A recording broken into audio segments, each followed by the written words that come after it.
Boa noite, pessoal. Hoje é dia 4 de maio de 2020. Nós vamos continuar nosso estudo sobre direito civil, ainda dentro da nossa programação sobre as pessoas jurídicas.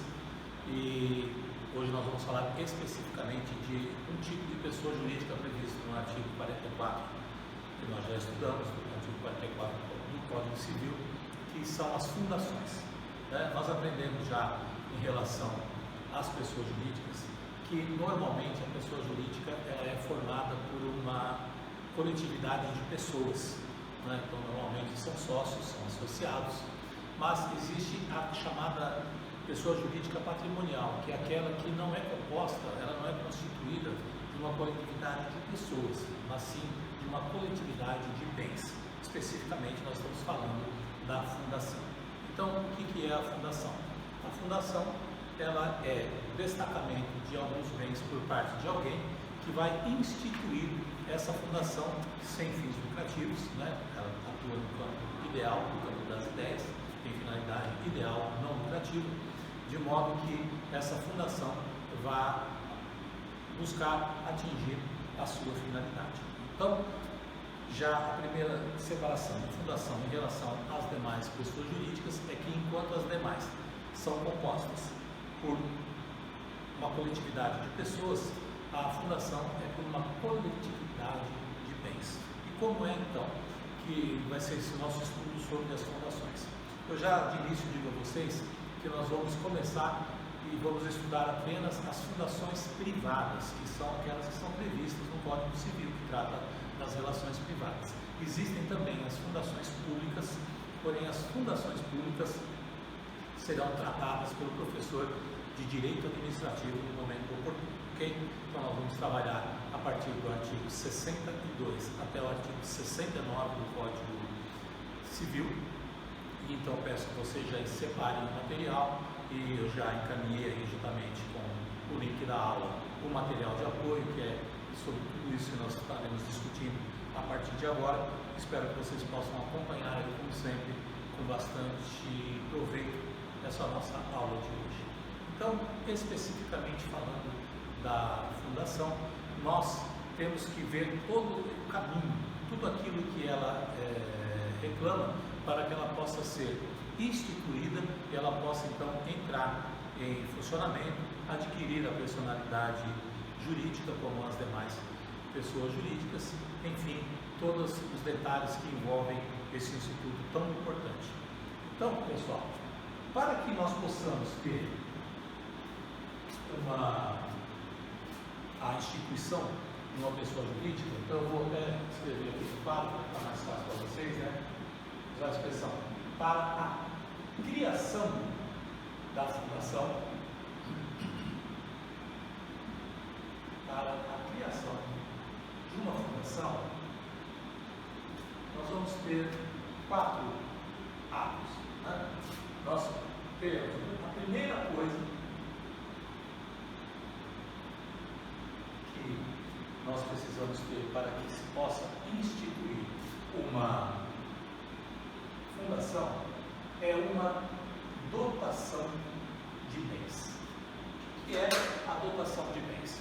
Como eu disse, alguém, uma pessoa física ou jurídica, vai separar uma certa quantidade de bens e, gente, para se montar uma fundação não é com pouca coisa.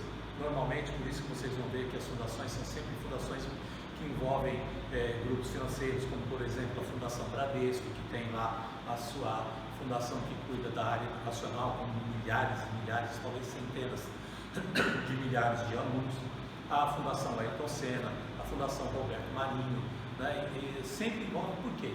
Porque a fundação, ela, por não poder ter fins lucrativos, ela tem que se autossustentar. E então, por se autossustentar, ela precisa ter muitos bens que vão compor essa fundação. Então, o destacamento de bens por parte ou da pessoa jurídica ou da pessoa física que vai fazê-lo, vai precisar ter uma quantidade significativa, porque ela precisa se manter, Então, ela precisa se manter, ela tem despesas, ela vai ter funcionários, ela vai ter despesas estruturais, como energia, como água, e tantas outras despesas que qualquer empresa normalmente tem. Ela vai ter os seus funcionários, ela vai ter o seu órgão de administração, e tudo isso, obviamente, que ninguém vai ficar trabalhando de graça. As pessoas precisam trabalhar, precisam receber. Então, essa fundação vai então ter condições próprias. Por exemplo, a Fundação Bradesco, o Bradesco ele já separa uma parte do seu capital, do seu lucro anual, e já é destinado para a Fundação Bradesco. Então, ela tem bastante fôlego, e assim sucessivamente naquilo que envolve. Por exemplo, a Fundação Roberto Marinho, quem está por trás, obviamente, que é a Rede Globo, né? Então, o Roberto Marinho, fundador do Grupo Globo, né? Um dos pioneiros, por exemplo, na década de 80 para 90, era muito comum o telecurso segundo grau. O telecurso segundo grau as pessoas podiam fazer o supletivo apenas pela televisão. Naquela época não tinha internet, não tinha esse acesso à informação que nós temos hoje. Então, as pessoas assistiam a aula, né? Eu me lembro que eu trabalhava e eu começava a trabalhar às 4 da manhã, eu ligava o aparelho de TV e o aparelho simplesmente já estava lá 4 horas da manhã com aquelas aulas do telecurso, e como eu estava ali trabalhando, eu ficava ali assistindo aquelas aulas de matéria de segundo grau, matemática, química, física, geografia, enfim, todas as matérias.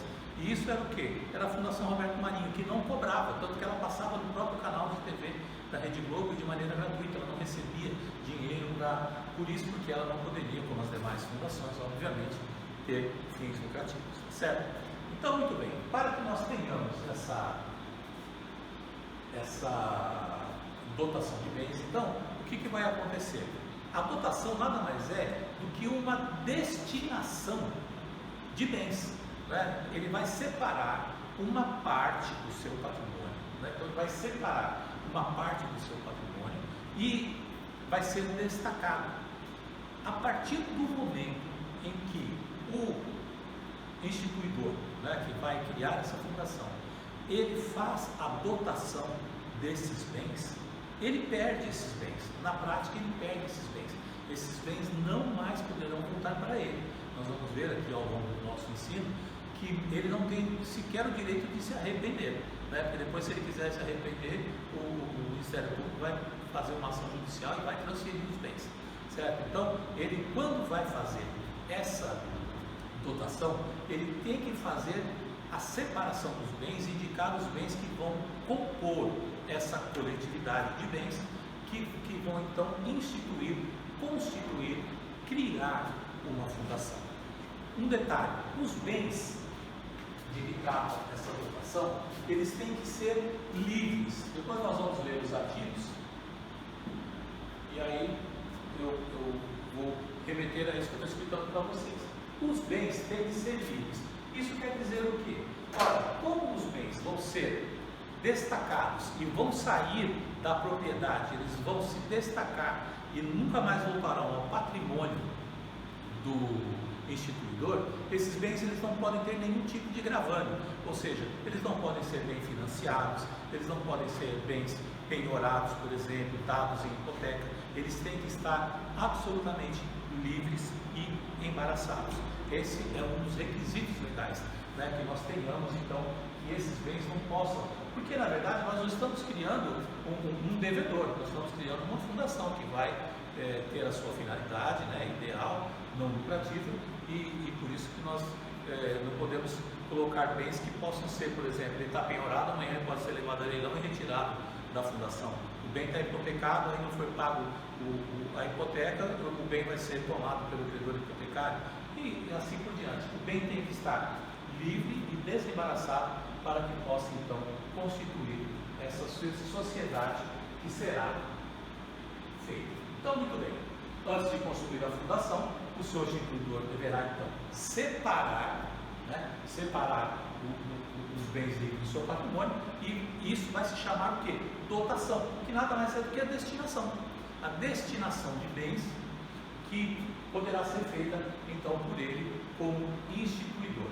Obviamente que quando eu digo que os bens não poderão voltar para ele, né, nós temos dois tipos de. apenas duas maneiras como essa dotação é feita.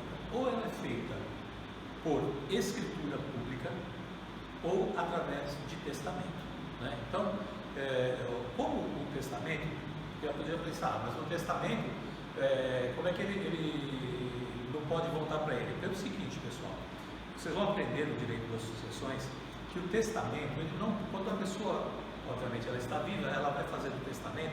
Quando ela elabora o testamento, seja ele público ou cerrado, né, fechado, esse testamento ele não produz efeitos imediatos. Né? Ele não produz efeitos imediatos, ele só vai produzir efeito após a morte da pessoa. Por isso, a qualquer momento, essa pessoa pode mudar o testamento, pode revogar totalmente o testamento, pode só trocar algumas coisas, porque enquanto ela estiver viva, ela dispõe, né, dos seus bens, ela dispõe ela estando na sua plena capacidade, né, ela vai poder, se ela se arrepender, por exemplo, porque ela ia deixar uma fundação depois da morte dele, então, se ele quiser reverter a situação, não tem nenhuma dificuldade, porque basta ele revogar ou modificar ou excluir, por exemplo, do seu testamento aquela parte que indicaria uma fundação, tá? Mas aquela feita através de escritura pública, não. Essa aí, depois que ele fez, dotou, essa não volta mais para o patrimônio dele, tá certo? Muito bem, e dentro dessa realidade, nós vamos trabalhar com o quê? Vamos ler o artigo 62, né? Peço aí que vocês já vão procurando aí no Código Civil. O artigo 62, vamos trabalhar apenas com ele, por enquanto, ok? Vou pegar aqui o meu código. Aí vocês vão procurando aí o artigo 62.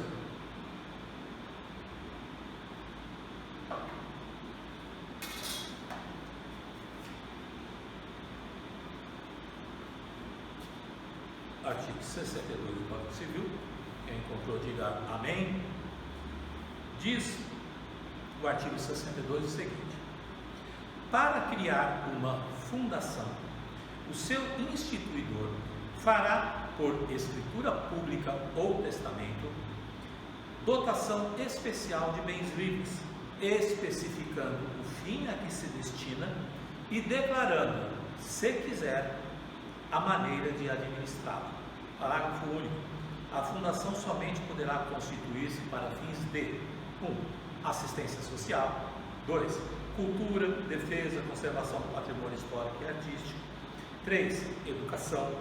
4. Saúde. 5. Segurança alimentar e nutricional. 6. Defesa, preservação e conservação do meio ambiente, promoção do desenvolvimento sustentável. 7. Pesquisa científica, desenvolvimento de tecnologias alternativas, modernização de sistemas de gestão, produção e divulgação de informações e conhecimentos técnicos e científicos, promoção da ética, da cidadania, da democracia, dos direitos humanos, atividades religiosas, também estão incluídas nesse rol. Esse rol, esse rol que consta aqui no artigo 62, ele não é exaustivo, né? Ele não é só o que está ali é apenas exemplificativo. Por exemplo, você quer criar uma fundação que ela vai dar apoio, por exemplo, às pesquisas jurídicas, né? De repente, vamos colocar aqui um exemplo. Um aluno, né, qualquer um de vocês aí, né, que tem um grande patrimônio, pode pegar, por exemplo, um imóvel,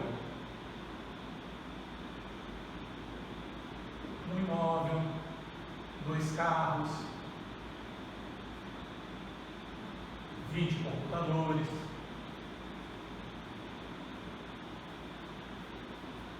e, sei lá, 15 milhões de reais do seu patrimônio, que não vai fazer falta. Então, querer instituir uma fundação. Uma fundação, por exemplo, de apoio, né? Então, vamos colocar aqui, uma fundação de apoio aos estudos jurídicos.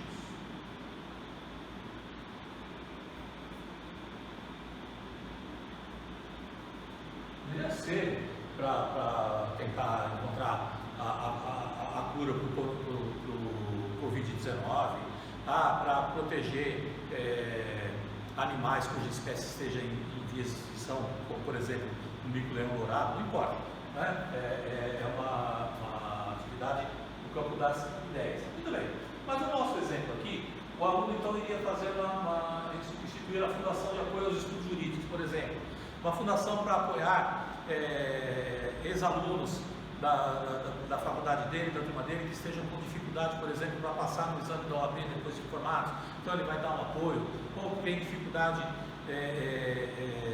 de compreensão de determinadas matérias, não importa, como não tem fins lucrativos, ela é uma coisa mais de apoio cultural mesmo, ele tem essa ideia, olha, eu vejo a dificuldade lá que o pessoal tem, o pessoal não tem condição de pagar um cursinho, então eu vou lá, já está sobrando dinheiro aqui mesmo, vou fazer essa gentileza, porque eu gosto do pessoal, me dei muito bem naqueles 5 anos com eles, são meus amigos, então eu vou ajudar aqui, vou montar uma fundação e através dessa fundação nós vamos dar esse apoio que eles precisam. Lá eles vão ter instrumentos, computadores, eles vão ter internet de alta velocidade para poder estudar, ela vai ter, por exemplo, a gente acrescenta aqui uma biblioteca, né, com 5 mil livros jurídicos e assim por diante.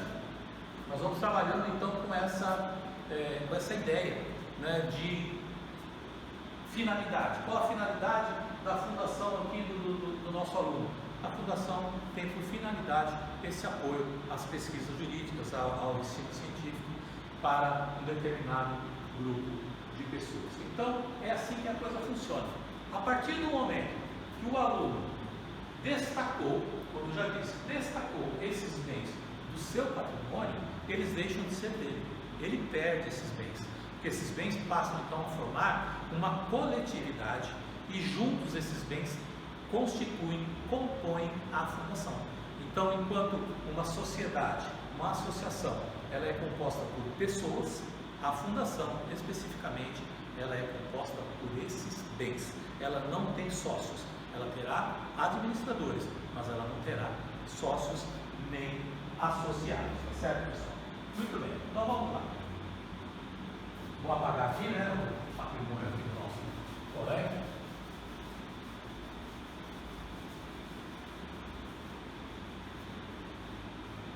E acho que já deu para vocês compreenderem que os bens têm que ser livres e desembaraçados, que essa é a ideia que vocês têm que entender, eles têm que ser livres e desembaraçados, eles se destacarão, né, definitivamente do patrimônio do instituidor, da pessoa que quer montar essa fundação, e não tem caminho de volta, não voltará mais para ele em hipótese alguma, e a fundação não terá fins lucrativos apenas no campo das ideias. A fundação, inclusive, ela pode ser estabelecida temporariamente, né, por um lapso de tempo, por exemplo. Quer encontrar, para quem tem muito dinheiro, né, a cura para determinada doença, né, um remédio que cure determinada doença, uma vacina. A partir do momento que você estabelece que o tempo de duração da fundação vai ser até a descoberta do remédio, quando ele for descoberto, cessou o tempo e ela vai ser, então, esse, certo? Muito bem. Então, o primeiro requisito para nós termos a criação da fundação é a chamada dotação de bens. Muito bem. Depois da dotação de bens, nós vamos ter o quê? O chamado estatuto. O estatuto, né? O estatuto, enquanto uma sociedade tem um contrato social, a fundação, a exemplo das associações, ela tem um estatuto, tá certo? Então, o estatuto por si é que vai ter aquele mesmo papel no contrato social, ou seja, ele vai dizer como que vai funcionar essa fundação, qual é a finalidade, se ele quiser, qual vai ser a forma dela ser administrada. Então, esse estatuto, ele vai ter que ser elaborado. Primeiro, nós vamos ver os artigos depois, e aí nós vamos remeter ao que eu já expliquei. Quando o instituidor, ele pode, ele mesmo, elaborar o estatuto, ou ele pode delegar a elaboração desse estatuto para uma terceira pessoa de sua confiança, né? Por exemplo, se ele for deixar para o testamento, obviamente que ela só vai ser constituída depois da morte dele, ele não vai ter como elaborar, então ele já vai deixar previsto no testamento quem vai ser a pessoa que vai elaborar o estatuto. Por exemplo, ele pode criar uma fundação e falar, olha, eu quero que o primeiro presidente da fundação seja o meu filho e que ele vá elaborar, então, o estatuto. Muito bem, a elaboração do estatuto, uma vez com a indicação de quem deverá fazê-lo, terá que ser feita no prazo de 180 dias, né?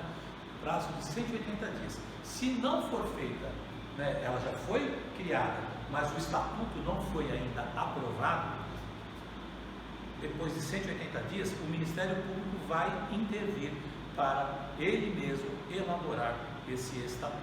Mas vamos trabalhar dentro da hipótese de que durante os 180 dias, a pessoa designada, ou o próprio instituidor, quando for ele mesmo que se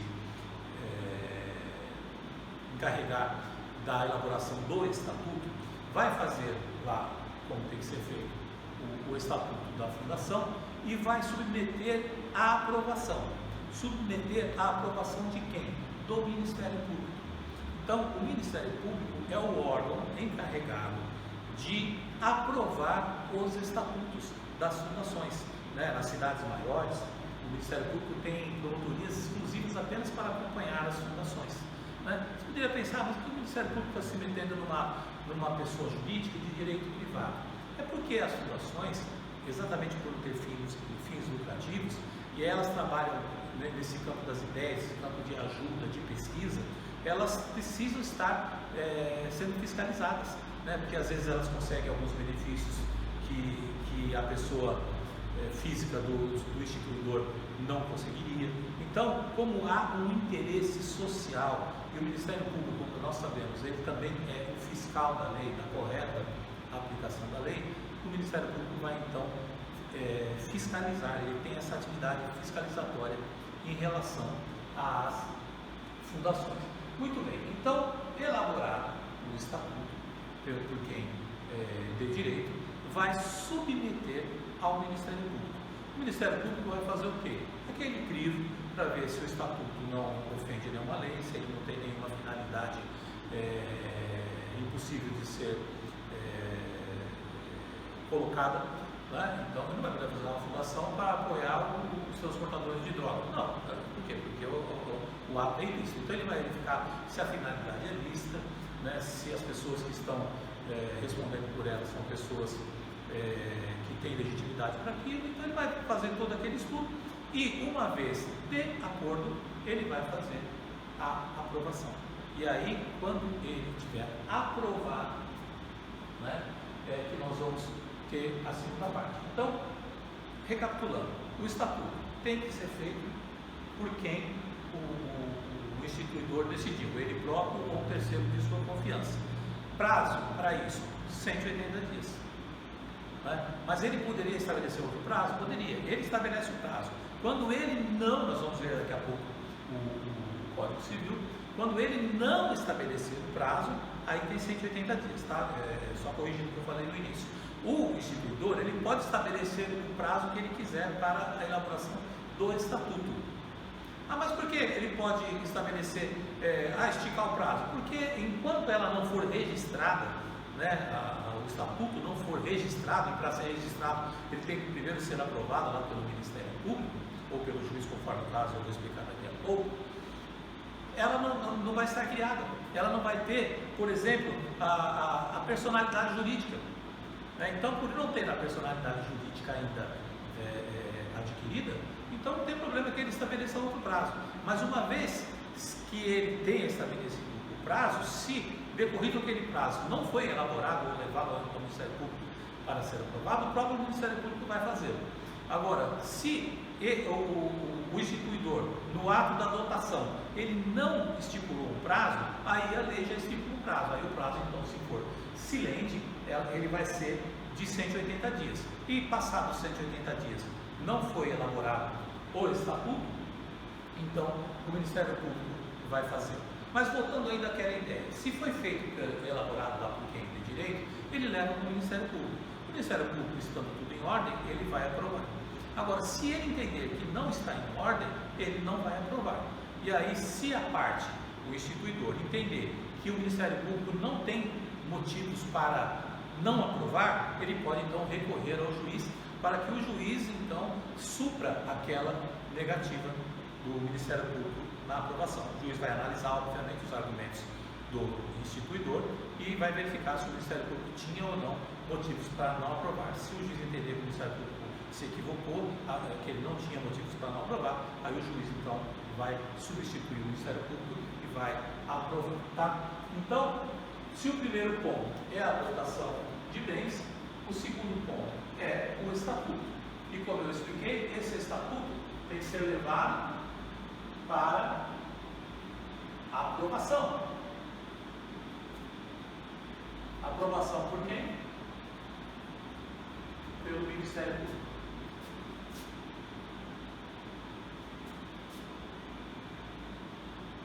Uma vez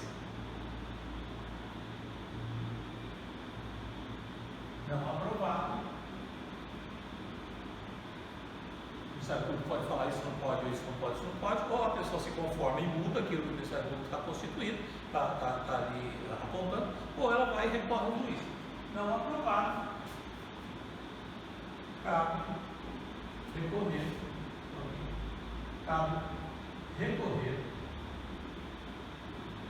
ao juiz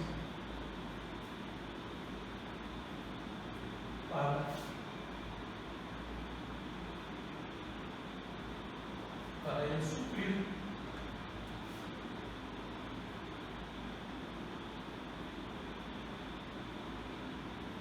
a falta de aprovação. A falta de aprovação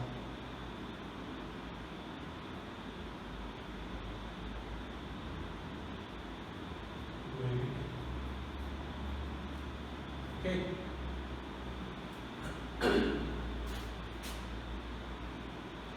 Nós vamos então aqui ler o artigo 63. Abra aí, por favor, o artigo 63.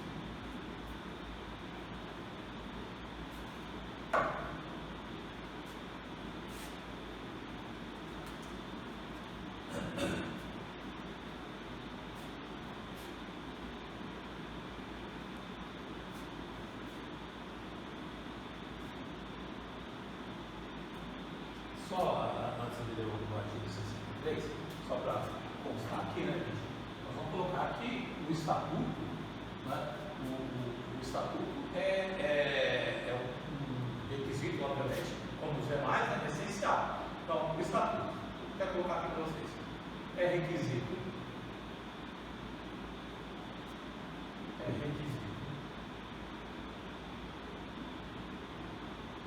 essencial.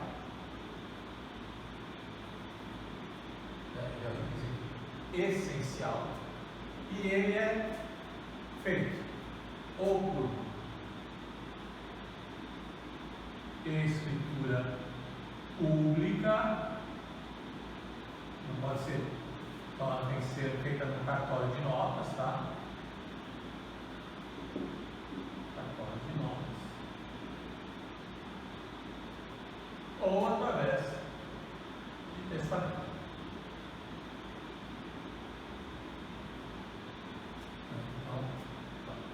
O que o estatuto, nós já lemos no artigo 62, eu vou ler de novo o 62 para a gente já então ir na sequência. Vou voltar aqui no 62, gente. Para criar uma fundação, o seu instituidor fará por escritura pública ou testamento, acabei de escrever ali, dotação especial de bens livres, grifem esse livres, né? Especial de bens livres, não pode ser financiado, não pode ser bens penhorados, hipotecados, ou seja, com alguma espécie de gravame, especificando o fim a que se destina, ou seja, qual a finalidade, né? No nosso exemplo lá do aluno, a finalidade é dar apoio a estudos jurídicos, né? Estudos científicos na área jurídica, pesquisas jurídicas, e declarando, se quiser, a maneira de administrá-lo. Então, nós temos aqui, nesse artigo 62, dois elementos a respeito que compõem necessariamente aqui o nosso estatuto. O primeiro elemento, na verdade, está meio feio, mas vou colocar aqui uma flechinha aqui puxando ainda falando do estatuto. Tá? Nós temos o primeiro elemento, que é a finalidade.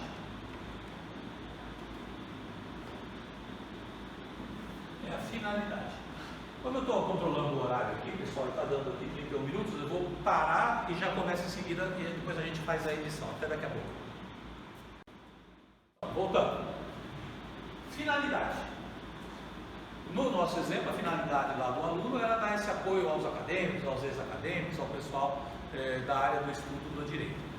Poderia ser, por exemplo, a finalidade de dar apoio a tudo que possa ajudar na preservação do mico-leão dourado para evitar a sua extinção, não importa, é a finalidade. A finalidade, obrigatoriamente, né, é obrigatório,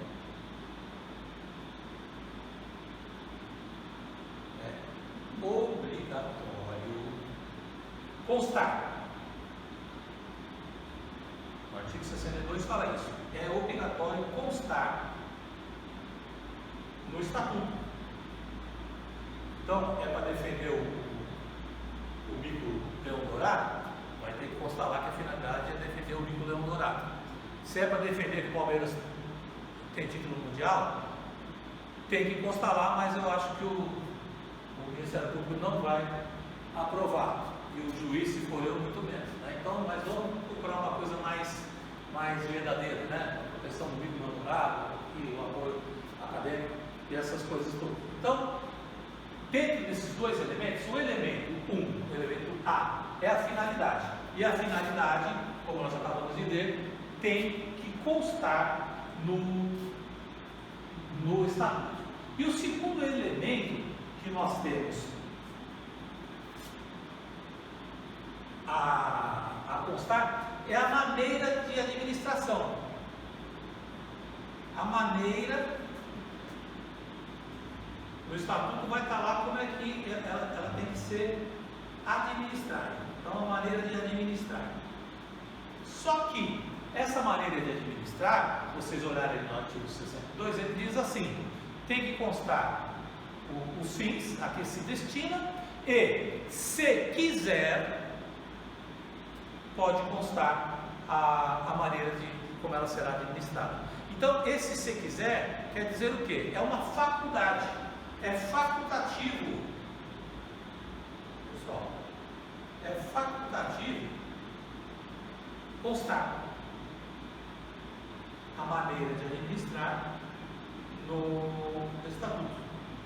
Então, lá a pessoa deixou um testamento, preocupado como é que ia ser essa administração, ele já foi tão minucioso que ele já deixou até como é que ele queria que fosse a administração, já deixou instruído os filhos: olha, vocês façam constar no estatuto que eu quero que seja administrado assim, assim, assado.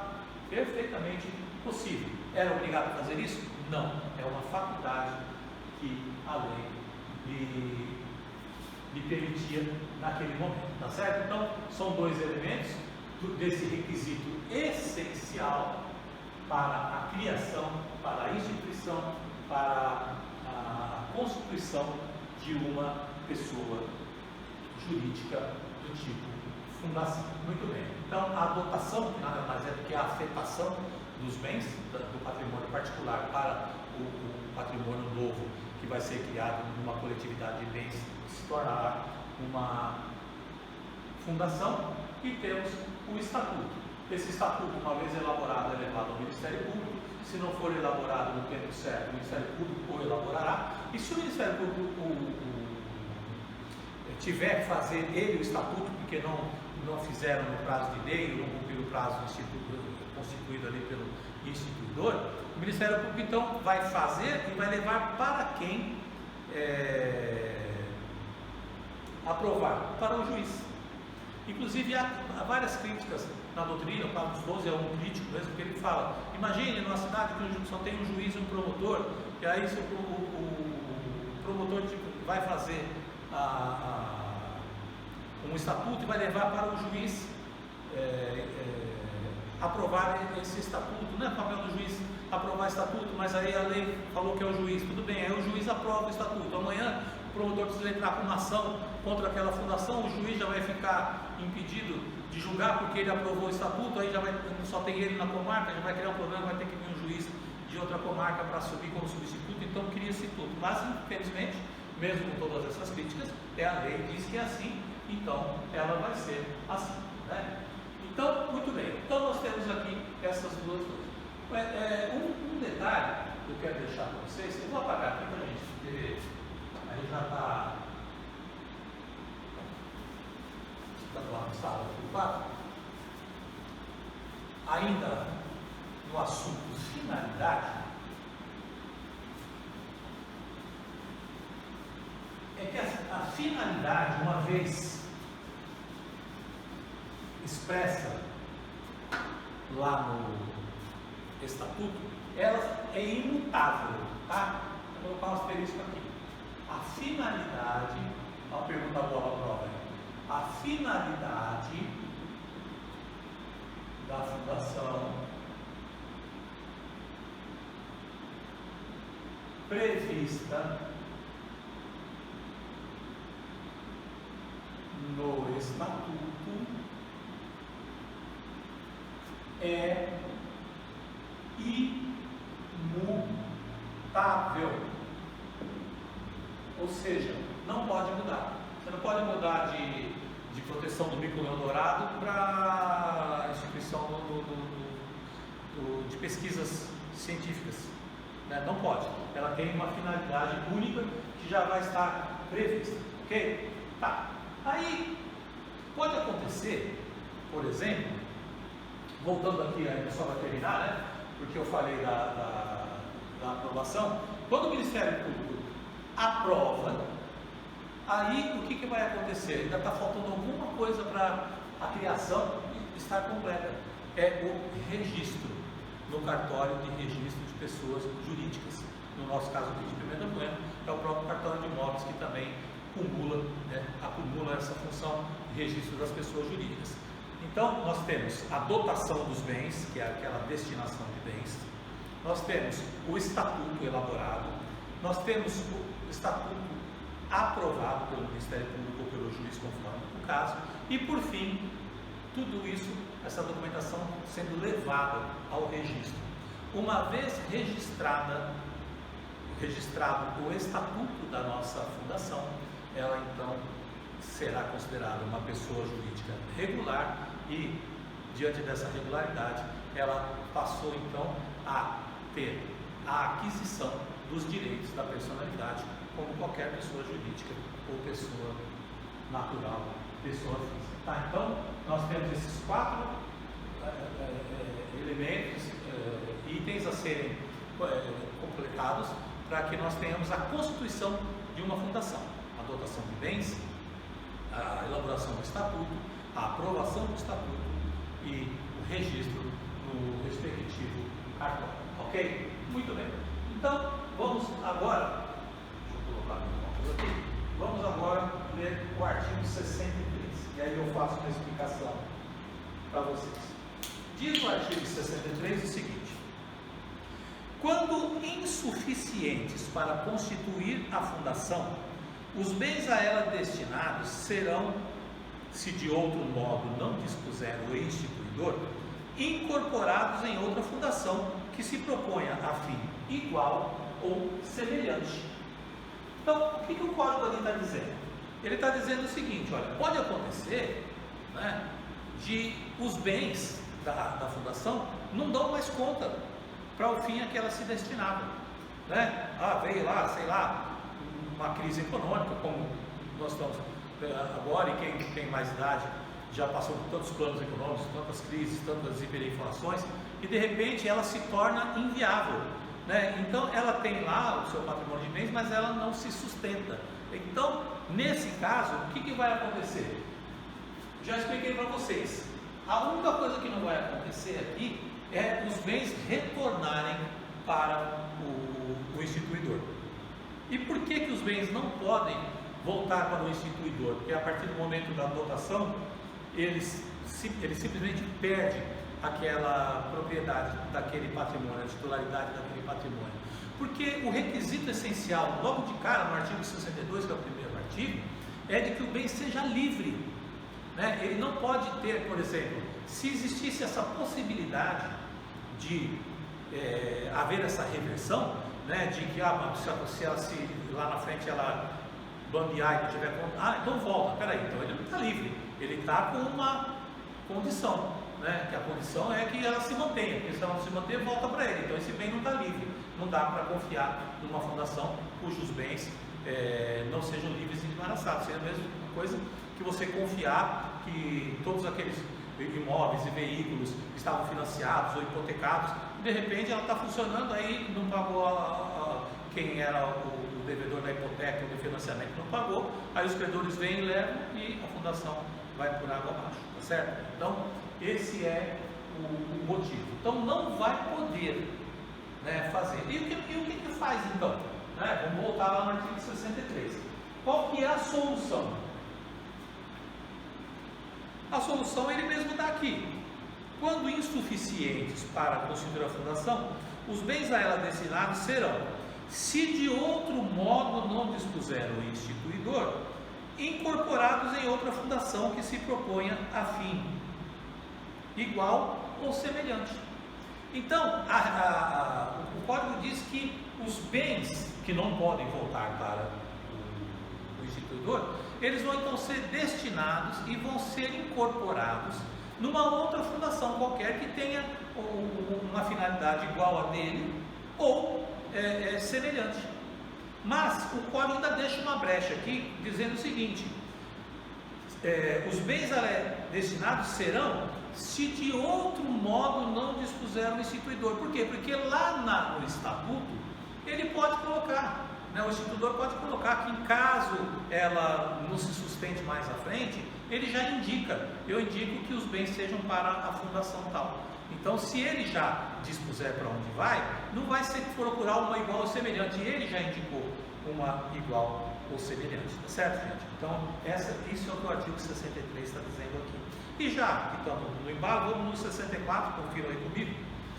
Constituída a fundação por negócio jurídico entre vivos, veja, entre vivos, o instituidor é obrigado a transferir a propriedade, isso eu já expliquei várias vezes aqui, ou outro direito real sobre os bens dotados, e se não o fizer, serão registrados em nome dela por mandado judicial. É aquilo que eu falei, se ele se arrependeu, não tem como mais se arrepender. Mas eu não transfiro. Aí o Ministério Público vai fazer o quê? Vai entrar com uma ação, levar o conhecimento do juiz, que ele fez a dotação e agora ele está se negando a transferir para a fundação, e aí o juiz vai dar a ordem por decisão judicial. Os bens serão transferidos da propriedade dele, vão sair da esfera patrimonial dele e vão ingressar na esfera patrimonial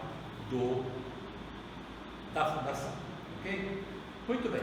O artigo 65 diz o seguinte: aqueles a quem o instituidor cometer a aplicação do patrimônio, em tendo ciência do encargo, formularão logo, de acordo com as suas bases, e as bases estão no artigo 62, o estatuto da fundação projetada, submetendo em seguida a aprovação da autoridade competente com recurso ao juiz.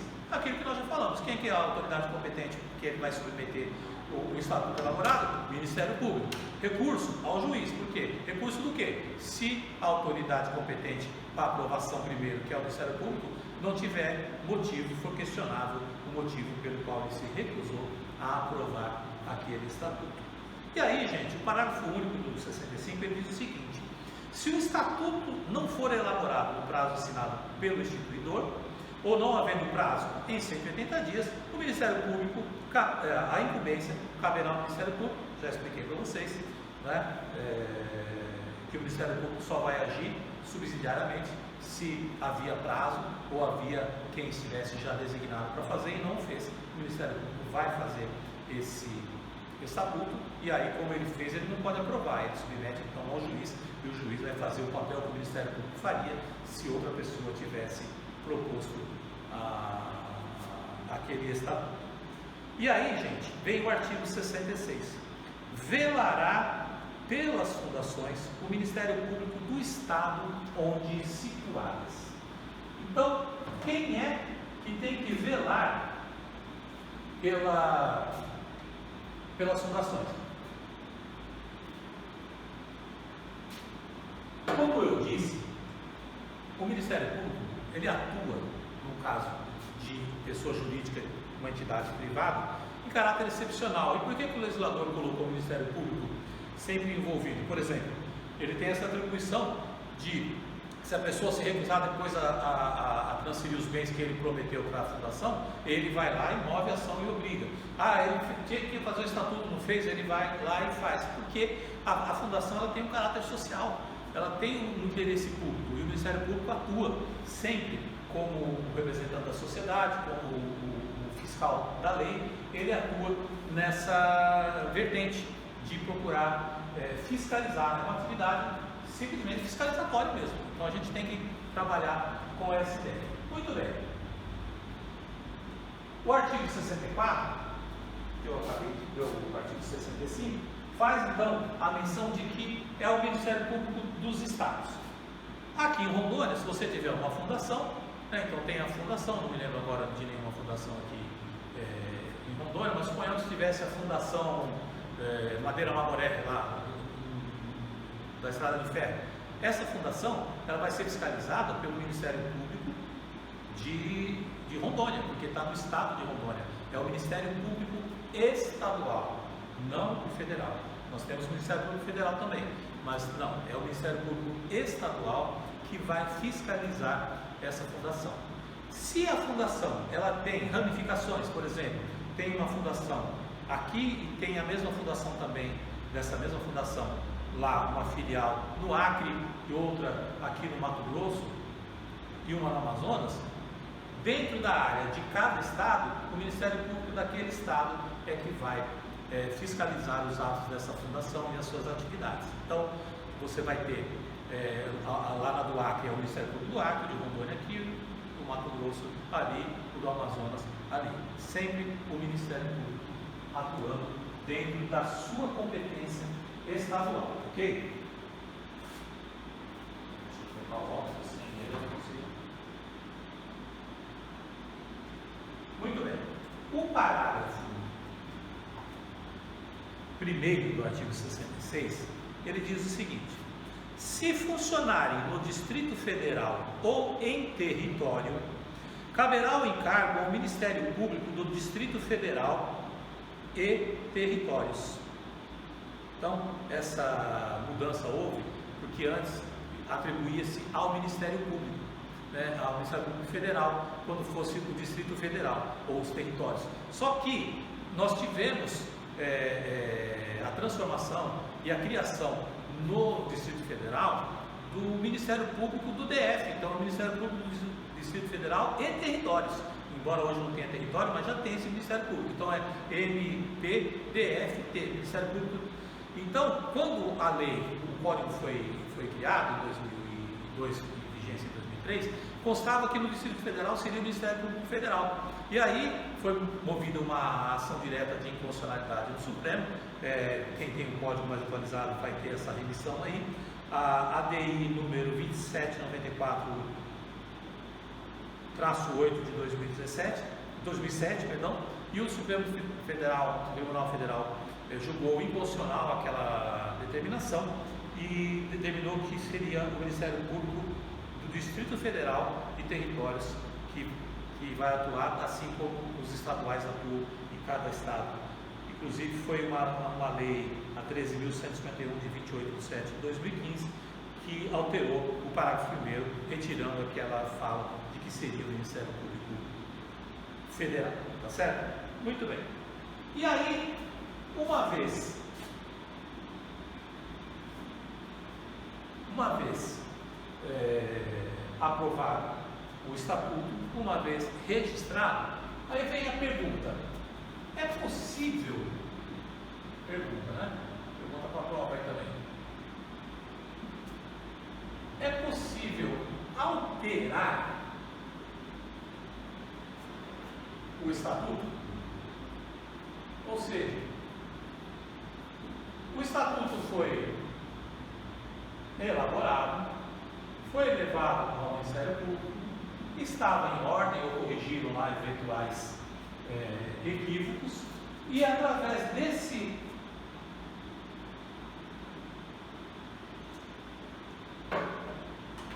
conserto, ele foi aprovado. E alterar?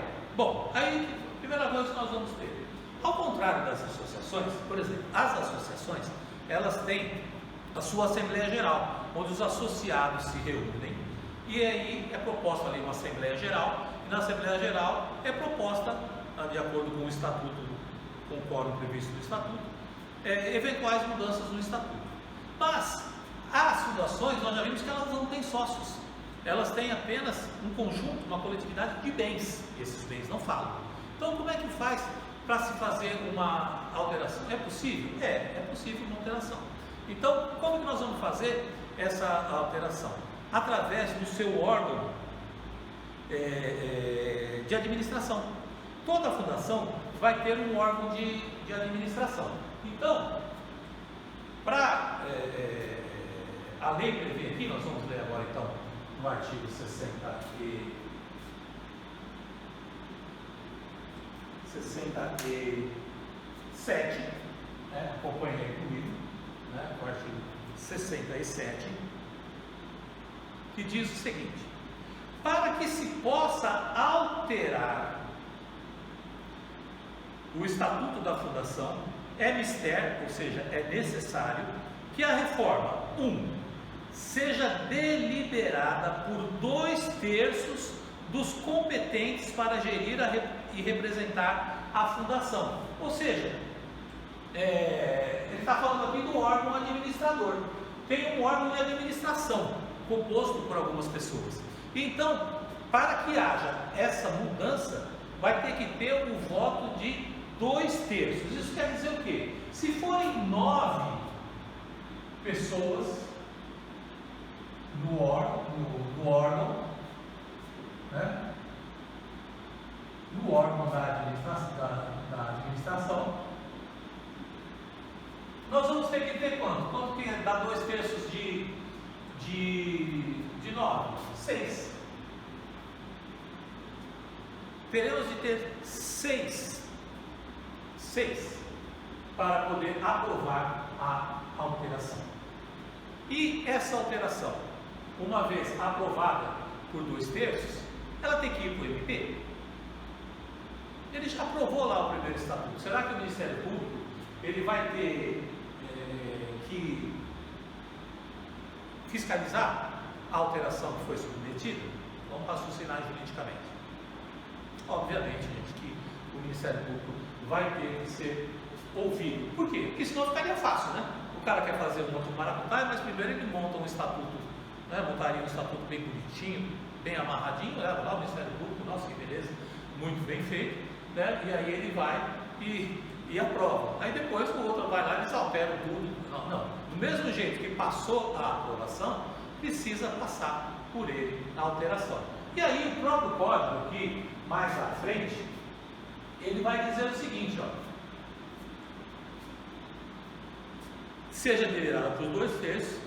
Segundo, que é o segundo requisito, não contrarie ou desvirtue o fim desta quem? Da fundação. Por quê? Porque a finalidade é imutável. Então ele não vai poder, senão o Ministério Público não vai aprovar a alteração, porque ele não pode mudar. Então tem que ter o voto de 2/3, tem que ter, não pode ter alteração da finalidade, porque ela é imutável. E o terceiro requisito, que seja aprovado pelo órgão do Ministério Público, no prazo máximo de 45 dias, fim do qual, ou no caso do Ministério Público se denegar, né, recusar a aprovar, poderá o juiz suprir desde que, obviamente, a requerimento do interessado e comprovado a inércia ou negativa do Ministério Público, tá certo? Mas aí, gente, vejam que detalhe interessante no artigo 68, nós estamos chegando já no final, nós vamos até o 69.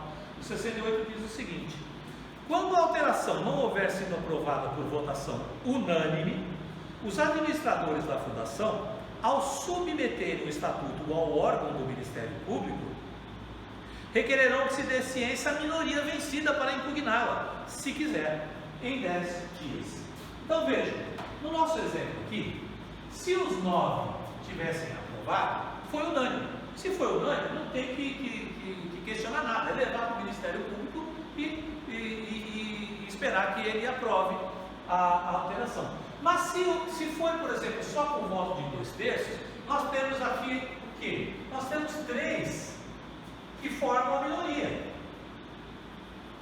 O código está dizendo o seguinte, ali, que esses 6, antes de levar a alteração para o Ministério Público, ele vai ter que notificar, né? Eles vão ter que notificar quem?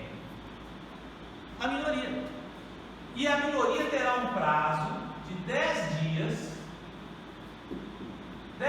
para apresentar os seus motivos, a sua impugnação. Por que eu votei contra? Por que a gente não aceita? Por que isso? Para então, só depois desse prazo, eles não são obrigados a impugnar, mas eles têm que ter o direito, né, de expressar para quem? Para o próprio Ministério Público, o motivo. E o Ministério Público vai analisar, na hora da aprovação, por que uma parte, um terço, não queria. Aí o Ministério Público vai ter os elementos dos dois lados para poder examinar melhor e conceder ou não a aprovação da mudança, da alteração do Estatuto. É por isso, tá, gente? Muito bem. E, para encerrarmos, o artigo 69. Vamos lá.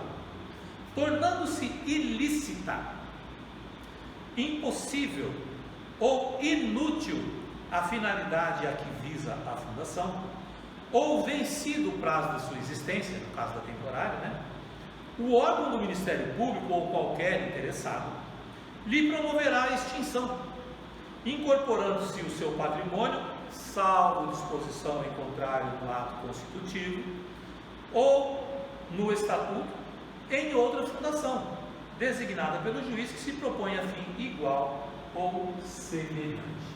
Então, o código está dizendo o quê? Olha, se ela se tornou ilícita, veja, era uma fundação que estava indo muito bem, estava fazendo tudo direitinho, de repente ela se meteu com lavagem de dinheiro.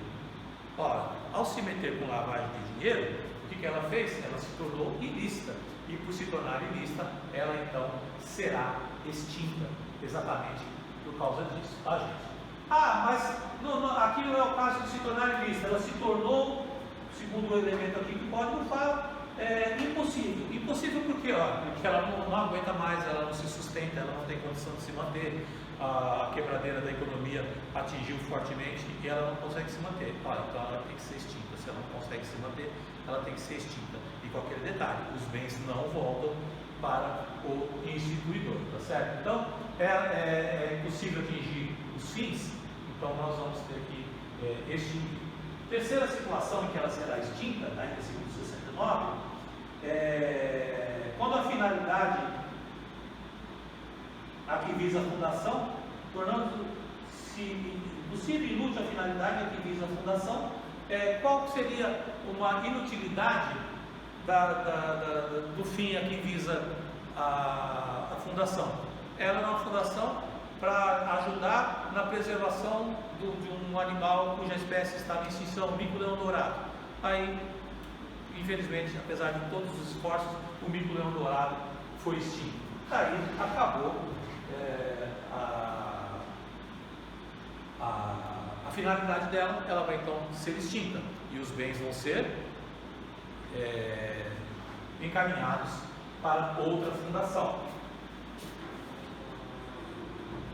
Dentro dessa inutilidade, né,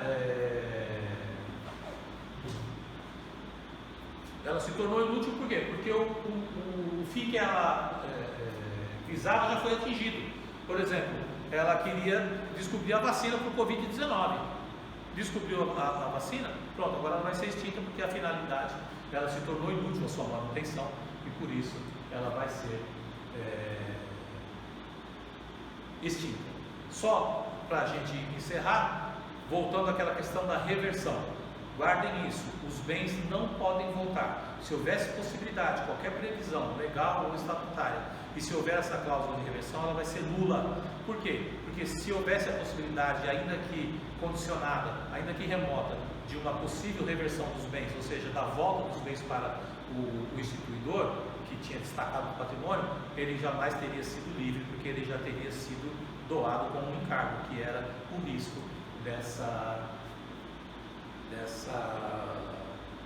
desse retorno do bem e o desfazimento da própria fundação, porque a fundação ela não está baseada em pessoas, ela está baseada em bens, tá certo? Então, muito bem, o que nós tínhamos sobre fundação é isso, o material já está sendo disponibilizado juntamente com a aula com vocês. Eu acho que eu preferi fazer também na forma de slides, porque é uma sequência do que eu vim falando para vocês, e com o material de apoio na mão e assistindo a aula, eu tenho certeza que vocês vão conseguir entender bem a matéria, tá? Nós nas próximas aulas ainda veremos as sociedades, veremos a EIRELI, que é a empresa individual de responsabilidade limitada, e aí quando nós encerrarmos as pessoas jurídicas, nós vamos ingressar ainda no ponto do domicílio e também dos bens, das várias espécies de bens, e aí nós vamos estar encerrando a nossa programação. Demandará ainda algumas aulas, uma por semana, e eu vou falando sempre a cada aula. Na próxima aula, não sei se eu vou falar de uma ou duas, vai depender do tempo que eu vou imaginar que eu vou gastar. Eu estou preferindo fazer uma por semana para ficar mais fácil para vocês, mas se o assunto for meio curto, a aula ficaria muito curta e acabaria prejudicando vocês, tá certo? Então, depois ali qualquer uma outra informação a respeito da aula, que ela está sendo gravada, aí na própria segunda-feira eu vou estar colocando para vocês, agora depois da aula, alguma informação ali no grupo de WhatsApp. Certo, gente? Uma boa noite para vocês e até a próxima.